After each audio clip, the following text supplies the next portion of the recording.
The 100 is in progress in England, but in another part of Europe, there are two teams that are set to play T20I series, a bilateral series.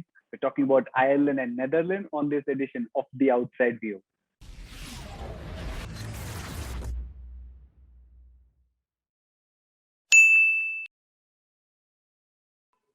Netherlands will tour Ireland for a 4-match T20I series, which will be played in Malahide in Dublin.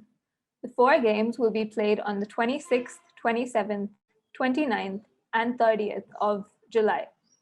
So let's look at when these teams last played international cricket. Ireland's last international assignment was a 4-match T20I series against Scotland earlier this year in May. Netherlands, on the other hand, are coming off a long break. They last played international cricket in 2019 during the Global T20 World Cup qualifiers. During that tournament, they finished 6th place, losing to Scotland in the playoff. This series will serve as good practice for both teams ahead of the Europe qualifier next month. If Ireland looks strong in their series against Scotland, their squad looks even stronger now. The 14-member unit will be led by Laura Delaney and sees the return of veterans EIMEAR Richardson and Mary Waldron, alongside the informed Sophie McMahon. Unfortunately, Cara Murray, Jane Maguire, and young Amy Hunter miss out. Gabby Lewis, who was amongst the runs against Scotland, will be a key batter for Ireland this time as well. The seam department looked exceptionally strong against Scotland, and it was the young trio of Ava Canning, Laura Prendergast, and Lara Moritz who impressed one and all. In fact, Canning received her maiden contract after what was a very successful series. Let's take a look at the 14 members Netherlands squad now. First up, they have a new head coach in Shane Dietz, who took charge late last year. Heather Seegers has been named the captain, and she takes over from Juliet Post, who led the last 10 Netherlands played. If you look at that squad, there's Iris Willing and Silver Seegers, who will play crucial roles with the ball. But what is amiss is Tara Callis and Dennis van Deventer's name, the two leading run scorers for Netherlands.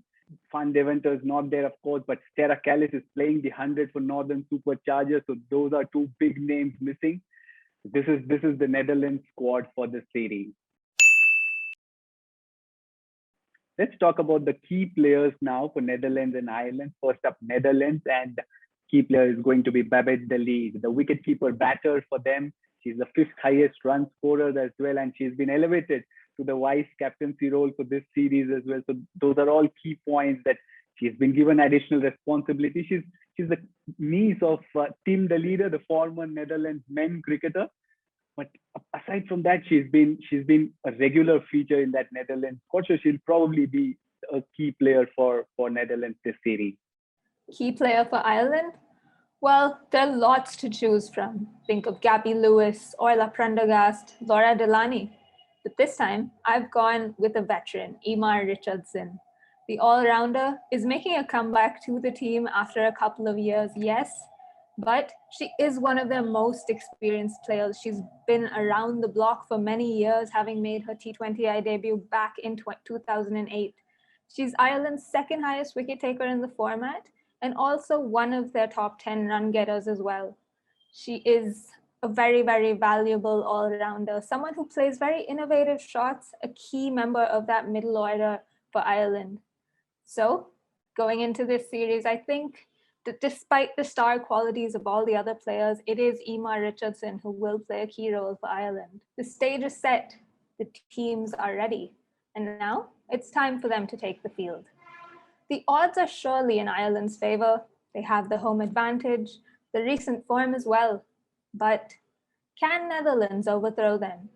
If they do, it will be a huge confidence booster ahead of the Europe qualifiers next month. But that's all from us on The Outside View. We'll catch you after the series with the review.